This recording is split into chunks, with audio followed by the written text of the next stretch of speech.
ঐতিহ্যমণ্ডিত বৰপেটা বটদ্ৰৱা সত্ৰত আজিৰে পৰা আৰম্ভ হৈছে শ্ৰীকৃষ্ণৰ দৌল মহোৎসৱ। আজিৰে পৰা 6 মাৰ্চলৈ 5দিনীয়া কাৰ্যসূচীৰে অনুষ্ঠিত হ'ব দৌল উৎসৱ। সত্ৰৰ কীৰ্তনঘৰৰ লগতে দৌল মহোৎসৱ সুশৃংখলিতভাৱে পৰিচালনাৰ বাবে সেৱা দল গঠন কৰাৰ লগতে দেশ বিদেশৰ বিভিন্ন প্ৰান্তৰ পৰা অহা ভক্ত দৰ্শনাৰ্থীসকলৰ থকা আৰু খোৱা মেলাৰ বাবে অতিথি ব্যৱস্থাপনা সাজু কৰি তোলা হৈছে। ৰাইজিং ক্লাবৰ উদ্যোগত 26 সংখ্যক হোলী প্ৰতিযোগিতাৰ আয়োজন কৰা হৈছে। পুৱা 10 বজাৰ পৰা বৰপেটা সত্ৰৰ সন্মুখত আয়োজন কৰা হৈছে হোলী প্ৰতিযোগিতাৰ।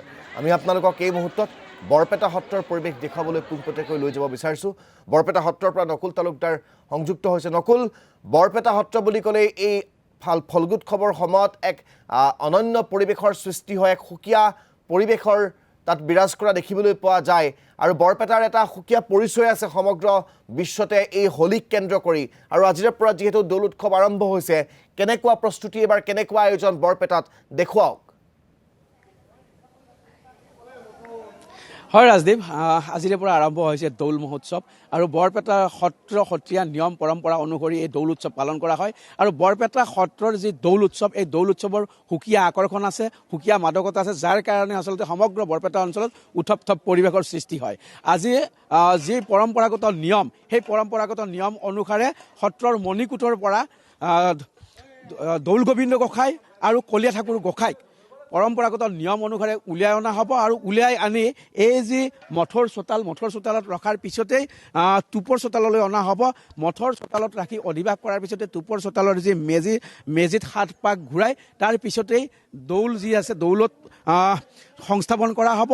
আৰু আজি এই ধৰণে আৰম্ভ হ'ব। আৰু এটা কথা আজি ক'ব লাগিব যে যিহেতু আজি বৰপেটাৰ যি বিশেষ সাংস্কৃতিক অনুষ্ঠান ৰাইজিং ক্লাবৰ 26 সংখ্যক বাটে হোলী প্ৰতিযোগিতা আজি অনুষ্ঠিত হ'ব, য'ত আচলতে যথেষ্ট আকৰ্ষণৰ কেন্দ্ৰবিন্দু হয়।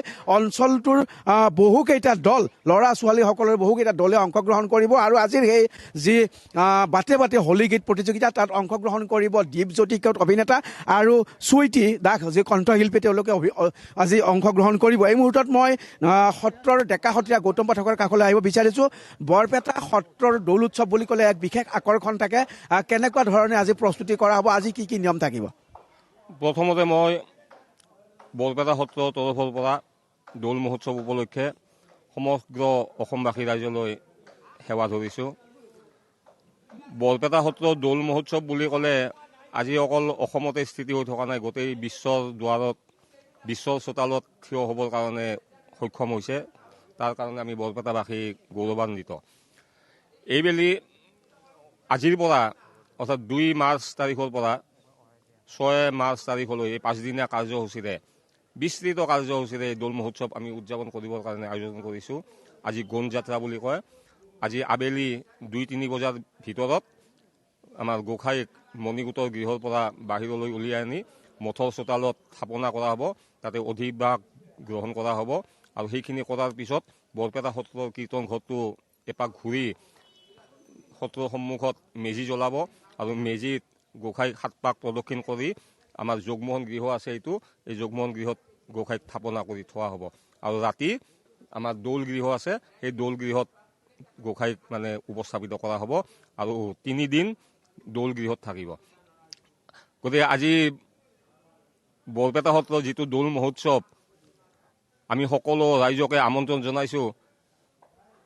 এই দৌল মহোৎসৱৰ যিটো আনন্দ ৰস, আমি সকলোৱে প্ৰেম প্ৰীতিভাৱেৰে এই দৌল মহোৎসৱ উদযাপন কৰি আমি সকলোৱে ঈশ্বৰ কৃষ্ণৰ কৃপা ধন্য হ'ব পাৰোঁ, মই তাকে কামনা কৰি। নিশ্চয়কৈ কৃষ্ণ প্ৰেমত যাতে সকলোৱে মত্ত হ'ব পাৰে। মই পুনৰ কৈছোঁ যে এই যিটো মঠৰ চোতাল, এই মঠৰ চোতালত আনি আবেলি ৰখা হ'ব, মণিকূটৰ পৰা উলিয়াই অনা হ'ব সত্ৰীয় নিয়ম পৰম্পৰা অনুসৰি দৌল গোবিন্দ আৰু কলীয়া ঠাকুৰ গোসাঁই। আৰু এই যি সত্ৰৰ মঠ, ইয়াত ৰখাৰ পিছতে এইফালে যদি আমি চাওঁ টুপৰ চোতাল বুলি কোৱা হয়, মোৰ সহযোগী ৰাজুৱে দেখুৱাব টুপৰ চোতাল, য'ত মেজি সজা হ'ব। আৰু তাত মেজি জ্বলাই এই টুপৰ চোতালত গোসাঁইক প্ৰদক্ষিণ কৰি এই যি জগমোহন গৃহ আছে, এই জগমোহন গৃহত কিছু সময় ৰখাৰ পিছত এই যি আসন আছে, এই কিছু সময় ৰখাৰ পিছতেই দৌল মঠত উঠোৱা হ'ব।